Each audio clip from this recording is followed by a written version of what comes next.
Bonsoir et bienvenue dans ce journal. Mois de mars, mois consacré à la célébration de la Journée internationale de la femme. À cette occasion, quelques femmes rencontrées qui se sont lancées dans les commerces afin de nouer les deux bouts du mois. Ces dernières invitent les autres aussi à emboîter les pas. Reportage de Christiane Nzangande et Chomin Kassiama. Mois de mars, un mois dédié à la femme pour son épanouissement, mettant en avant la lutte pour le droit de ces dernières et également la lutte pour la réduction des inégalités par rapport au genre. Certaines femmes se sont lancées dans diverses activités, notamment l'enseignement, la vente d'eau, de boissons gazeuses, de fruits, de beignets et autres. Elle motive cependant d'autres femmes à faire pareil pour venir en aide à leur mari et nourrir leur famille au dépourvu de leurs faibles revenus. Je conseillerais à toutes les femmes comme moi de se donner au travail. Aujourd'hui, ce n'est pas seulement le papa qui cherche pour nous. C'est nous aussi, nous sommes des piliers de la maison. Une bonne femme bâtit sa maison. Il faut aider. Donc, moi je suis ici, je suis une enseignante. Je donne cours. À la fin du mois, on me donne les salaires. Ça va m'aider à la maison, avec des besoins de la maison, même mes besoins personnels, au lieu d'attendre toujours les hommes.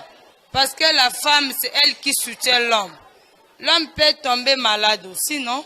Mais c'est la femme qui doit aider la maison. Il faut travailler pour gagner quelque chose. Quelqu'un qui ne travaille pas, comment est-ce qu'elle peut gagner sa vie? Avec le paix que nous gagnons, en tout cas, il faut quand même chercher quelque chose qui peut te permettre pour gagner la vie. Avec le paix que nous gagnons, en tout cas, ça ne suffit. Mais nous devons quand même faire un effort pour bien travailler, pour bien trouver quelque chose, même pour nourrir la famille, les enfants. Bonne nouvelle pour les automobilistes. Le gouverneur de la ville de Kinshasa, Gentini Ngobila, a procédé à l'inauguration du centre de contrôle technique TSC pour moto à la 4e rue Limité industrielle. Un partenariat a été signé entre cette entreprise privée et le gouvernement congolais. TSC possède des machines industrielles modernes pour bien checker le moto et fabrication de plaques d'immatriculation. Prince Yambouikou Parbola. Pour souhaiter la bienvenue et adresser un remerciement à toutes les personnes présentes réunies dans le cadre de l'inauguration de l'installation de la société de technique des étudiants congolaises TSC en signe. Il est donc question aujourd'hui du palier à la sécurité des personnes et des biens liés à l'identification et au renseignement des motos par la mise en service des plaques d'immatriculation sécurisées des motos, des cartes roses et l'implantation à Kinshasa d'un centre de contrôle technique pour motos. À ce jour, la sécurité et le contrôle technique des motos font partie intégrante des préoccupations majeures auxquelles l'institut national de Kinshasa doit apporter des solutions durables, gage de sécurité de la population chinoise qui de plus en plus utilise la moto comme l'un des moyens de transport en commun. Raison pour laquelle nous avons signé le partenariat avec TSC afin de créer l'emploi localement en utilisant la main-d'œuvre locale. Ainsi, l'objectif est clair. Nous ferons de Kinshasa une ville plus habitable, plus sécurisée et plus sûre où les accidents causés par les motos seront sensiblement réduits.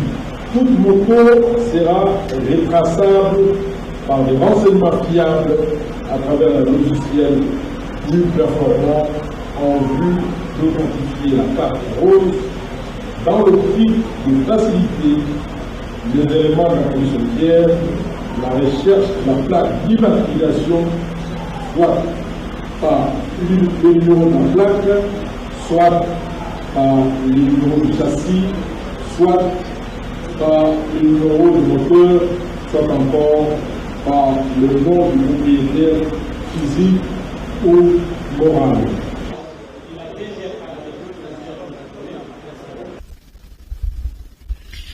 Le syndicaliste du ministère de Formation professionnelle, métiers et artisanat revendique leurs fonds provenant de l'UNICEF et de l'UNESCO. Selon le président syndical Victor Lundula, ces fonds seraient virés dans le compte privé des agents des agences des Nations Unies en lieu et place de servir le paisible citoyen congolais. Victor Lundula l'a dit au micro de Christiane Nzangabe. Déclaration de l'intersyndicale et la délégation syndicale du ministère de la formation professionnelle et métiers. Nous, membres de l'intersyndicale et de la délégation syndicale du ministère de la formation professionnelle et métiers, réunis en l'Assemblée générale du 4 mars 2022, avec les membres effectifs de nos bases, avons statué sur les points ci-après. Ingérence du cabinet et opacité des dossiers UNICEF et UNESCO. 2. Non-respect des statuts. 3. Non-considération du banc syndical. 4. Répugnance du banc syndical par les cabinets. Après débat et analyse, nous venons ici, partant au point retenu à l'ordre du jour, déclarer ce qui suit. 1.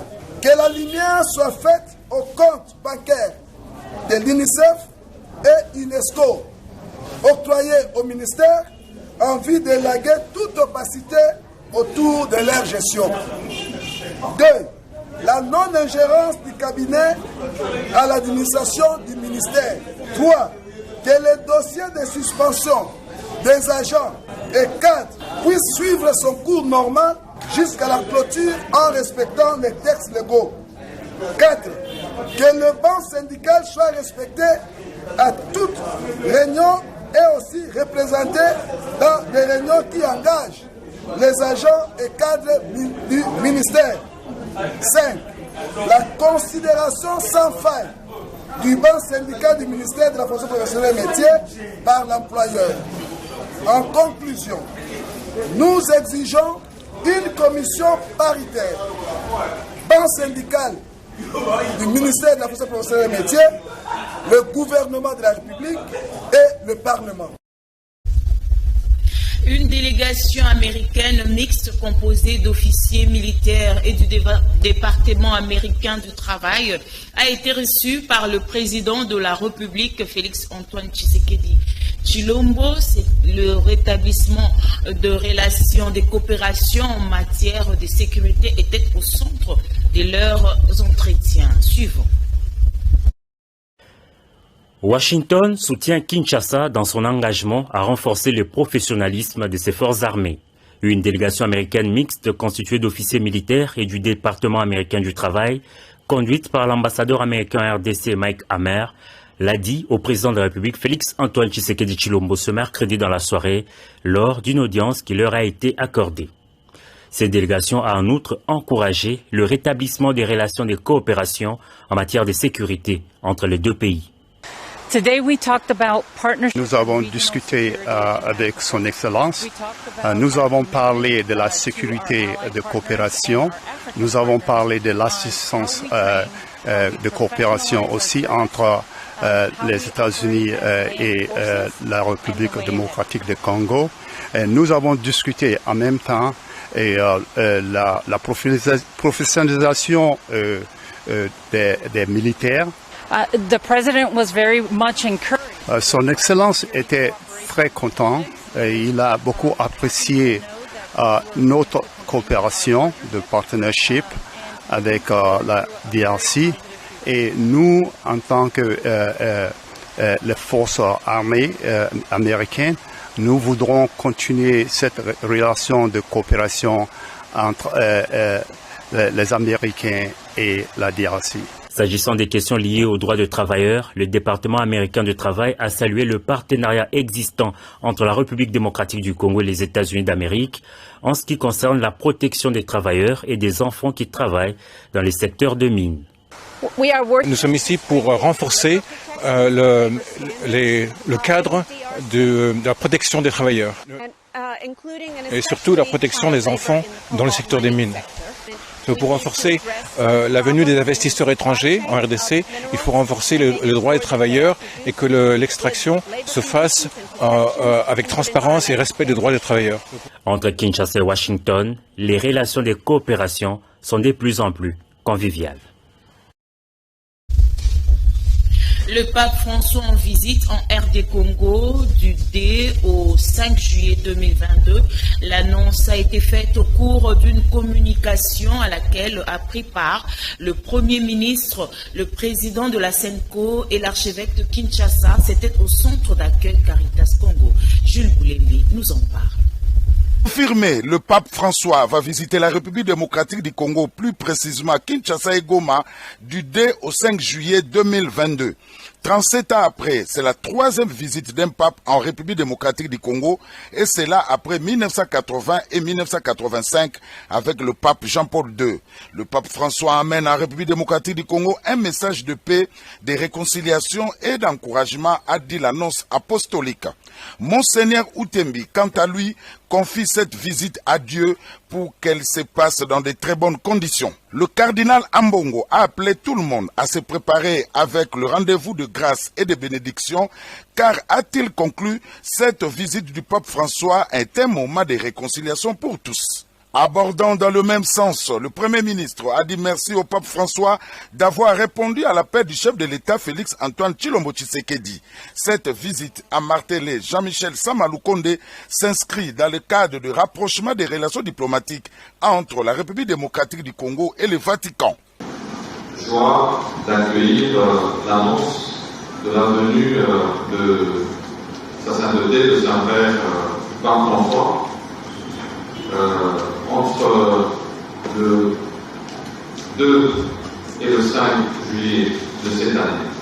À la suite de cette annonce, nous, dans le gouvernement, n'allons pas manquer d'aller porter cette nouvelle et cette bonne nouvelle à son Excellence, Monsieur le Président de la République. Tout s'est terminé par des jeux de questions et réponses et une photo de famille a clôturé cette rencontre. Les conflits armés à l'est de la RD Congo perturbent l'environnement dans cette partie du pays. Pourtant, c'est là même où se trouvent d'énormes ressources naturelles qui sont une réponse à la crise climatique, à la crise mondiale de réchauffement climatique.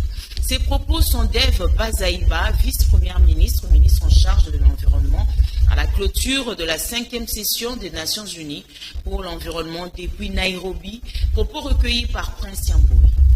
La République démocratique du Congo a constaté que les conflits armés s'est invité dans une assemblée pour la protection de l'environnement. Nous n'avons pas tort, parce que mon pays l'a toujours souligné. Sans la paix, l'environnement ne peut pas être protégé. L'Est du pays est en proie des groupes armés incontrôlés qui perturbent l'environnement. C'est là où nous avons les parcs, les réserves mondiales, les aires protégées des Nations Unies, les sanctuaires des bonobos, des rhinocéros, des lokapis. Excellence, Monsieur le Président, la République démocratique du Congo profite de cette tribune pour faire l'appel à la communauté internationale dans son ensemble d'examiner les questions des conflits armés qui perturbent l'environnement. Je termine par féliciter le travail abattu pour les résolutions sur la pollution due au plastique. C'est vrai, mais je demanderais qu'avant de prendre les mesures contraignantes, on doit tenir compte des spécificités et des besoins de chaque État pour que nous puissions y aller étape par étape en privilégiant l'économie circulaire. Nous insistons aussi sur l'exploitation des minéraux qui doivent tenir non seulement compte des questions environnementales, mais aussi les besoins des pays qui produisent les minéraux stratégiques pour les besoins de la transition écologique à être transformés localement pour permettre aux pays comme la République démocratique du Congo, qui soutient aujourd'hui la transition écologique grâce à son coltan, cobalt, lithium, magnésium et autres qui permettent d'avoir des véhicules non polluants à être transformés localement. Et nous pensons qu'une telle résolution va tenir compte de ces aspects. Nous allons lire cette brève avant de continuer ce journal. Le lancement ce vendredi 4 mars 2022 à Mbandaka, chef-lieu de la province de l'Équateur, de la campagne de vaccination de masse contre le coronavirus. C'était au marché central de Mbandaka qu'a eu lieu cette grande cérémonie organisée par le gouverneur de la province en partenariat avec COVAX, Gavi, UNICEF, avec comme slogan « Le coronavirus est là, évitons de l'attraper en nous faisant vacciner et en observant toujours le geste barrière ». Le pape François en visite en RD Congo du 2 au 5 juillet 2022. L'annonce a été faite au cours d'une communication à laquelle a pris part le Premier ministre, le président de la SENCO et l'archevêque de Kinshasa. C'était au centre d'accueil Caritas, Jules Boulembi. C'est confirmé, le pape François va visiter la République démocratique du Congo, plus précisément Kinshasa et Goma, du 2 au 5 juillet 2022. 37 ans après, c'est la troisième visite d'un pape en République démocratique du Congo, et c'est là après 1980 et 1985 avec le pape Jean-Paul II. Le pape François amène en République démocratique du Congo un message de paix, de réconciliation et d'encouragement, a dit l'annonce apostolique. Monseigneur Outembi, quant à lui, confie cette visite à Dieu pour qu'elle se passe dans de très bonnes conditions. Le cardinal Ambongo a appelé tout le monde à se préparer avec le rendez-vous de grâce et de bénédiction, car, a-t-il conclu, cette visite du pape François est un moment de réconciliation pour tous. Abordant dans le même sens, le Premier ministre a dit merci au pape François d'avoir répondu à l'appel du chef de l'État Félix Antoine Tshilombo Tshisekedi. Cette visite a martelé Jean-Michel Samaloukonde s'inscrit dans le cadre de rapprochement des relations diplomatiques entre la République démocratique du Congo et le Vatican. Joie d'accueillir l'annonce de la venue de sa sainteté, de Saint-Père Pape François, entre le 2 et le 5 juillet de cette année. À la suite de cette annonce, nous, dans le gouvernement, n'allons pas manquer d'aller porter cette nouvelle, cette bonne nouvelle à son Excellence, Monsieur le Président de la République. Tout s'est terminé par des jeux de questions et réponses et une photo de famille a clôturé cette rencontre. Célébration ce vendredi 4 mars 2022 de la journée mondiale de lutte contre l'exploitation sexuelle. À cette occasion, nos reporters ont rencontré une sage-femme qui a dénoncé les dépravations de mœurs dans la vie courante avant de présenter la femme comme une être faible qui a besoin du soutien et de l'encadrement. Ursule Mikakamene et Chomin Kassiama. Étant que femme, ça me fait très mal. Comme nos mères, nos petites sœurs sont violées, ça fait vraiment très mal. Je peux leur dire d'arrêter, ce n'est pas bien. Les gens qui sont violés là, ce sont aussi leurs sœurs, leurs mères et leurs tantes et autres. Il faut sensibiliser aussi les femmes, les jeunes filles pour éviter cela. Étant que femme, aujourd'hui c'est le mois de la femme, je suis contre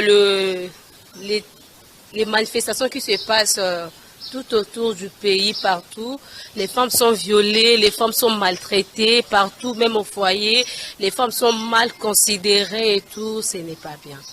Comme conseil, je donne aux femmes violées, je vais leur dire de dénoncer les bourreaux pour qu'ils soient punis. Si tu dénonces pas les bourreaux, ils vont continuer à faire ça à d'autres personnes. C'est vraiment difficile aujourd'hui de parler de sexe. Nous vivons une dépravation de mœurs.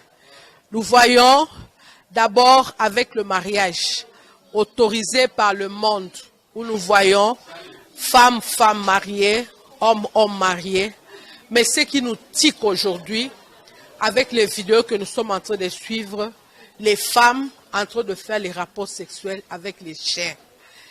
Nous rentrons encore avec ce qui s'est passé à Sodome et Gomorrhe. Le sexe aujourd'hui est devenu quelque chose que tout le monde utilise sans contrainte, sans morale, sans même mettre Dieu en face. Je ne sais pas ce qui va advenir demain. Nous sommes des femmes. Qu'est-ce que les chiens laissent dans le corps des femmes? Journée mondiale des sexes. On est en train de parler des sexes. Ce que je peux donner comme conseil aux hommes, utilisez à bon escient les sexes. Les sexes, c'est la voie par laquelle l'homme arrive. Parlons infrastructure à présent. Le projet Tshilé-Gelou est une réalité. Ce vendredi 4 mars 2022, une délégation de l'OVD et les députés provinciaux Gekoko Mulumba, élus de la commune de Limete, ont palpé du doigt les travaux d'exécution au quartier Kingabwa, lesquels travaux sont exécutés par...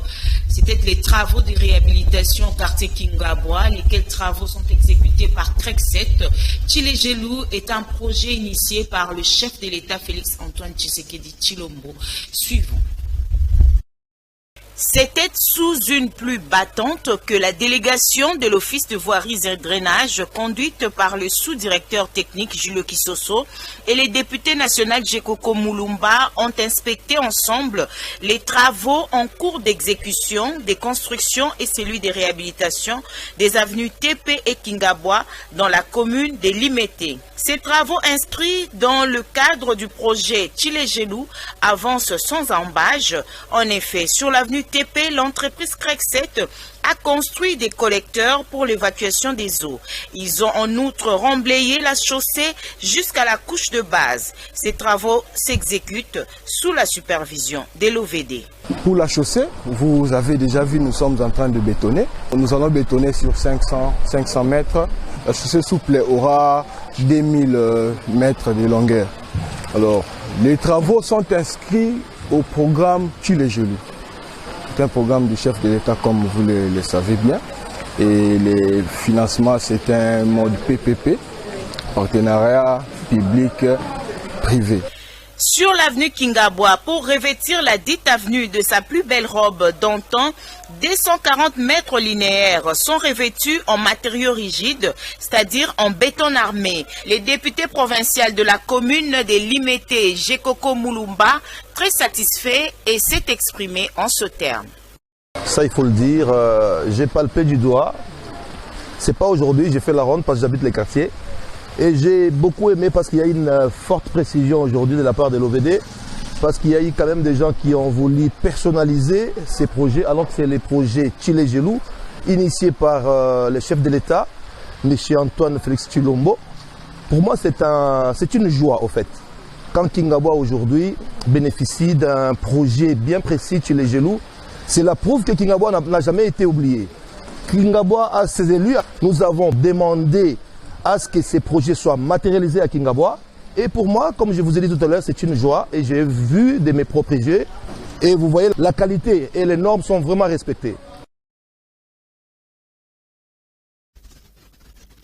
Nous avons un communiqué dans ce journal. Le professeur de l'IFASIC, Institut facultaire des sciences de l'information et de la communication, se sont réunis ce vendredi 4 mars 2022 pour évaluer la situation de grève de professeurs.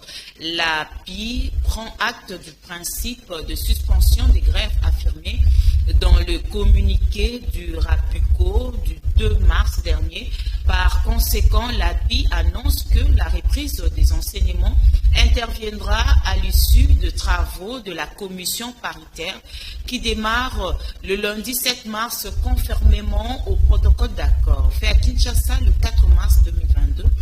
Le président de l'API, le professeur Bernard Moussoko. Mesdames, Messieurs, c'en est fini pour ce soir. Merci de nous avoir suivis. Que le Seigneur vous bénisse. Demain, Laetitia Louvoiseau sera avec vous pour la grande édition. Quant à moi, je vous dis au revoir. Et l'équipe technique vous remercie d'avoir suivi ce journal. Au revoir.